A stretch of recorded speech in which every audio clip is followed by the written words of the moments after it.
a gente, quando se entende por gente, já se entende como músico. Então não é uma descoberta do tipo, ó, vou tocar um instrumento. Não dá para precisar isso, né? É muito natural, já vem da criação, já vem do meu desenvolvimento, desde a primeira infância.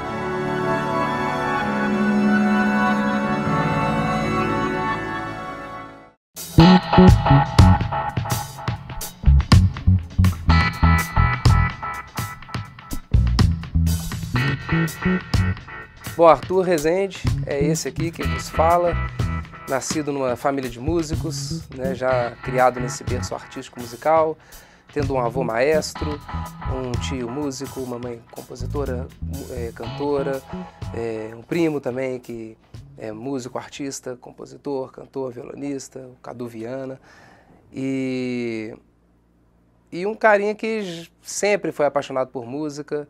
Aos 5 anos de idade já comecei tocando tambor na fanfarra do jardim de infância da minha escola. E desde então as baquetas já faziam parte da minha vida. Aos 11 anos fui tocar bateria mesmo. E aí já não parei mais de tocar bateria.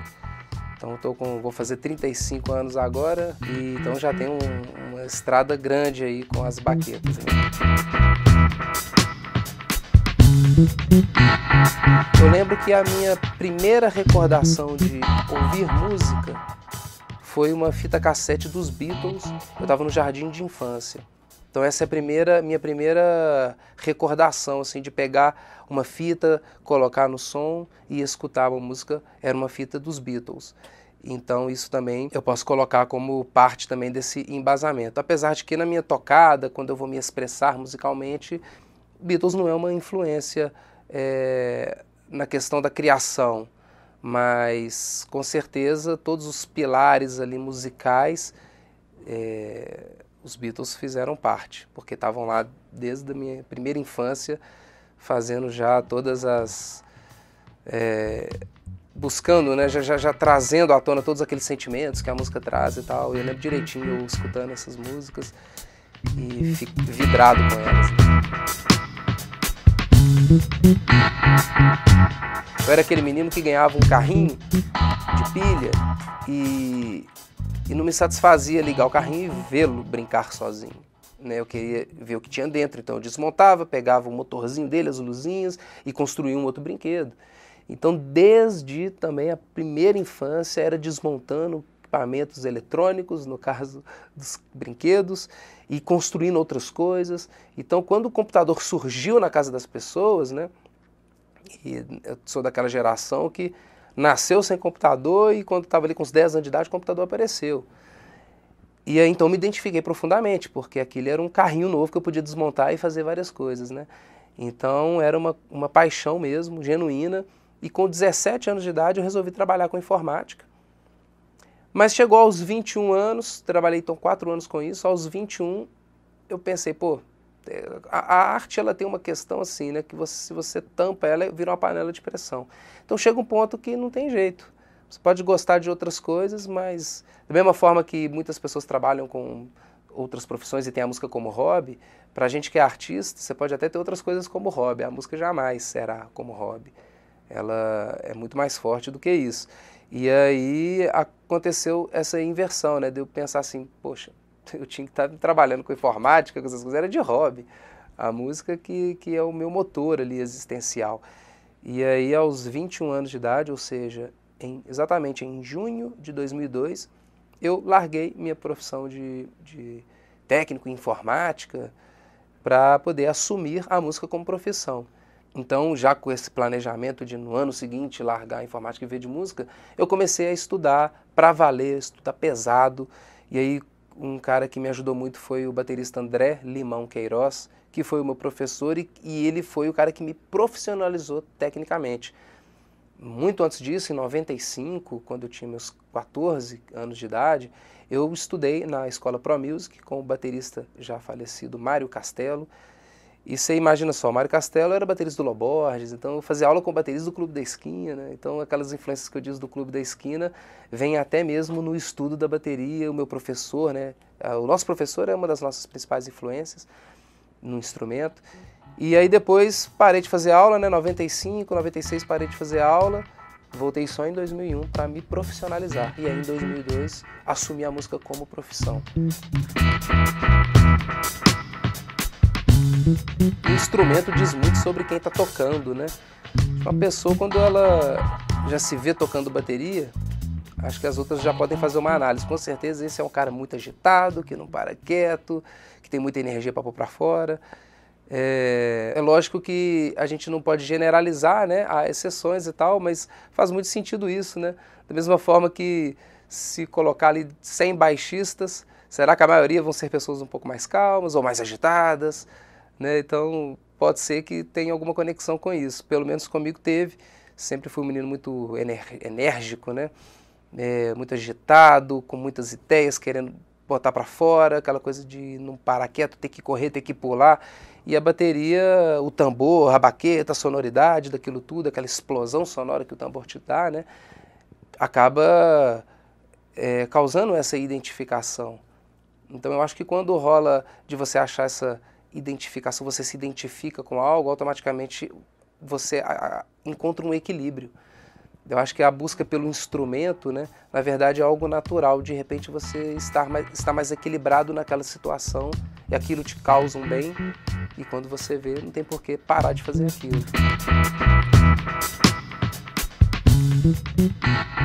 Imagina quando as coisas acontecem superando os seus sonhos, né, extrapolando os seus sonhos. É quando você toca com alguém que você nem imaginou um dia sonhar em tocar, né, é mais legal ainda, né?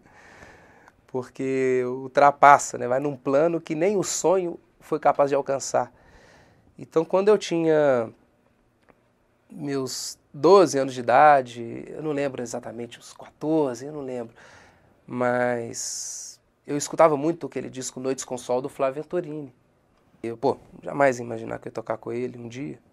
E aí eu fui tocar com ele, gravei um DVD com ele, toquei uns quase 3 anos com ele. Pode abrir as janelas,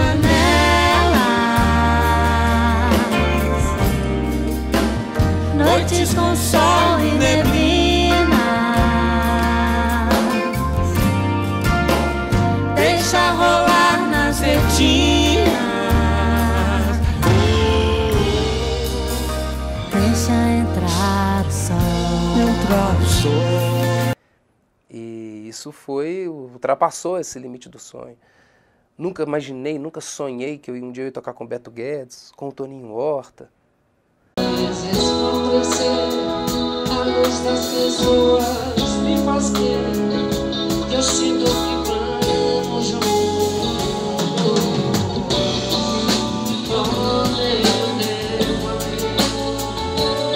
Aí de repente você tem uma banda que explode mundialmente, que chama Bon Jovi. E aí o guitarrista principal, um dos compositores, o hitmaker do Bon Jovi, o Rich Sambora, sai do Bon Jovi, faz uma parceria musical com uma guitarrista que tocava com Michael Jackson, que chama Oriente, uma australiana. E aí de repente, há 2 anos atrás, abre-se um concurso global para poder selecionar músicos do mundo inteiro para formar uma banda, cuja guitarrista Oriente ia escolher para tocar com ela. Lá em Los Angeles, eu não vou falar despretensiosamente não, porque a gente pode até falar sobre isso, tive a pretensão de ganhar mesmo, entrei para ganhar, mas sabendo das dificuldades, né, em nenhum momento com receio de me decepcionar, eu não tenho esse tipo de coisa. Então entrei com tudo, mas antes desse concurso abrir, eu nem imaginei, nunca nem sonhei em tocar com esse pessoal. E aí quando eu vi, eu estava lá em Los Angeles, tocando com a guitarrista do Michael Jackson, a Oriente, tocando com o Rich Sambora, que estava lá tocando com a gente, fazendo participações em algumas músicas, que é o cara do Bon Jovi.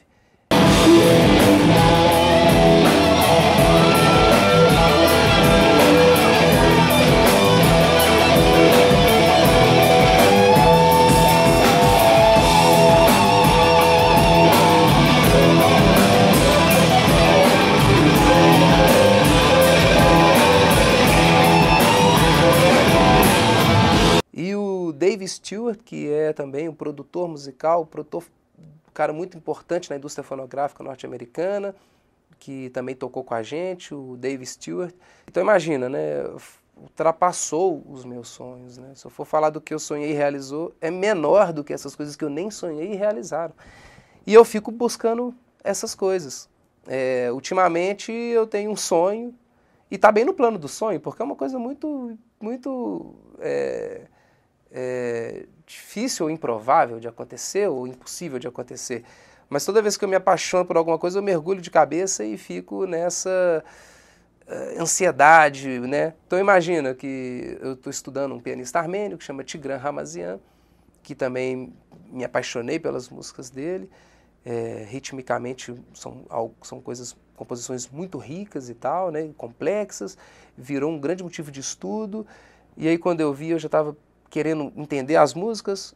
Aí já não era suficiente, eu já queria era tocar, aí já não era suficiente, já queria era gravar e botar isso na internet para publicar, divulgar esse meu estudo. Aí quando eu vi, eu já estava tirando praticamente o disco todo do cara, o repertório todo. Aí quando eu vi, eu estava apto a tocar com ele. Tipo assim, você tocar todas as músicas do Tigran.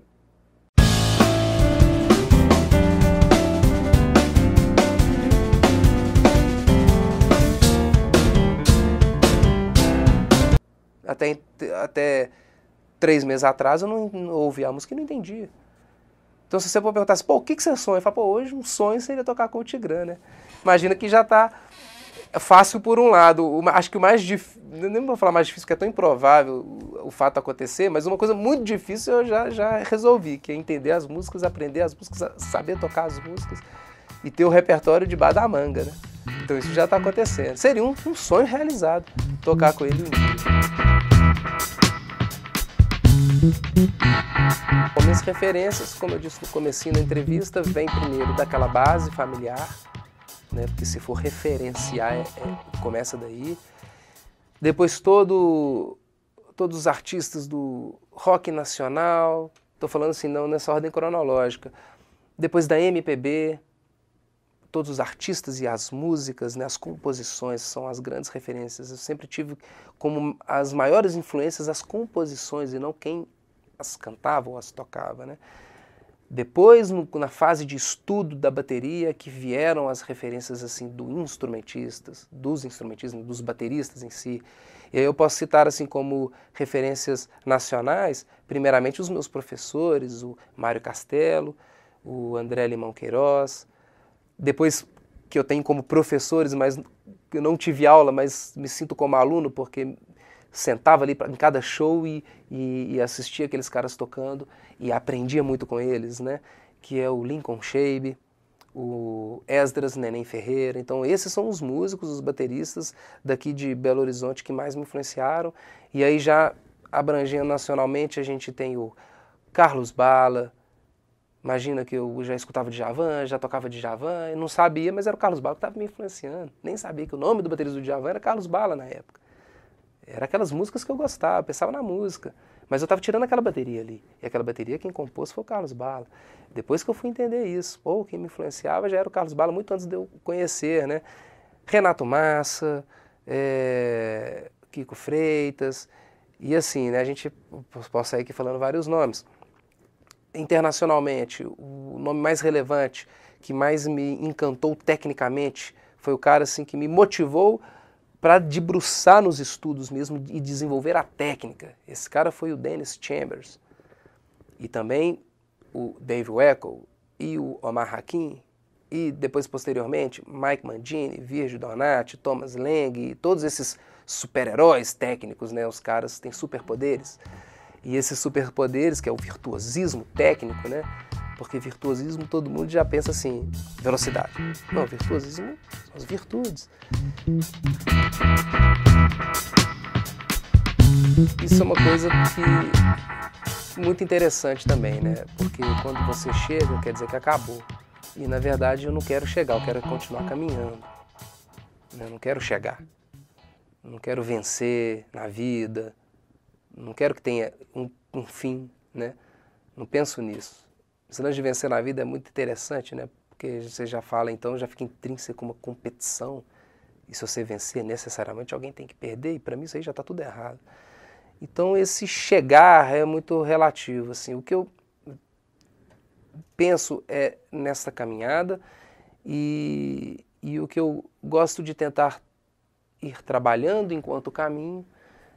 E uma coisa que me encanta muito é tentar ser para os outros aquilo que os meus ídolos foram para mim. imagina que os meus ídolos baterísticos, né, os grandes nomes da bateria mundial e nacional, que me motivaram, me influenciaram, essas pessoas nem sabem que eu existo e elas não fazem a mínima ideia da importância que elas tiveram na minha vida. Eu acho isso muito importante, muito legal, assim, porque isso é um legado que elas deixaram. É aquela coisa assim que se um desses músicos morrerem, não acabou. Eles estão continuando em outras pessoas. Então eu acho isso muito bonito, assim, sabe? Muito artístico também. Então eu acho que uma coisa que me motiva e me move nessa caminhada, e não onde eu quero chegar, mas isso é uma coisa que me move, é tentar ter essa importância. Se um dia eu morrer, eu vou continuar ali naquele carinha que está tocando bateria, ele toca daquele jeito porque ele me estudou um dia. Então isso é algo muito pretensioso, né? Primeiro você tem que conseguir ter uma visibilidade, as pessoas têm que saber que você existe. Segundo, elas têm que saber que você existe e se encantarem de alguma forma com a arte que você faz, para que naturalmente elas queiram se influenciar. Então acho que são duas coisas, né? A primeira é você ser muito genuíno artisticamente. Quem for encantar com sua arte é aquelas pessoas que encantariam de qualquer jeito. Não tentar forçar isso. É você ser você mesmo enquanto está se expressando artisticamente. Muito difícil pelas questões mesmo econômicas, né? Que acho que dificilmente, acho que nunca teve na história assim, a arte e todos os artistas vivendo com tranquilidade financeira. Não, na verdade isso acontecia com aqueles que estavam numa gravadora. Aí hoje as gravadoras perderam força, agora estão até retomando essa força, mas acaba ficando muito restrito também. Então o artista, na verdade, acho que aquele cara que é o artista, a última coisa que ele tem que estar preocupado é com isso. Né? Um aluno meu, quando tem essa ânsia de, às vezes, querer largar a profissão e viver de música, e me pergunta sobre isso, mas dá para viver bem? Dá para ter uma vida boa? Eu falo, defina o que é vida boa. Porque dependendo da definição não vai dar não, mas dependendo vai dar demais. Minha vida é maravilhosa, pelo simples fato de eu trabalhar com algo que eu amo. Ponto.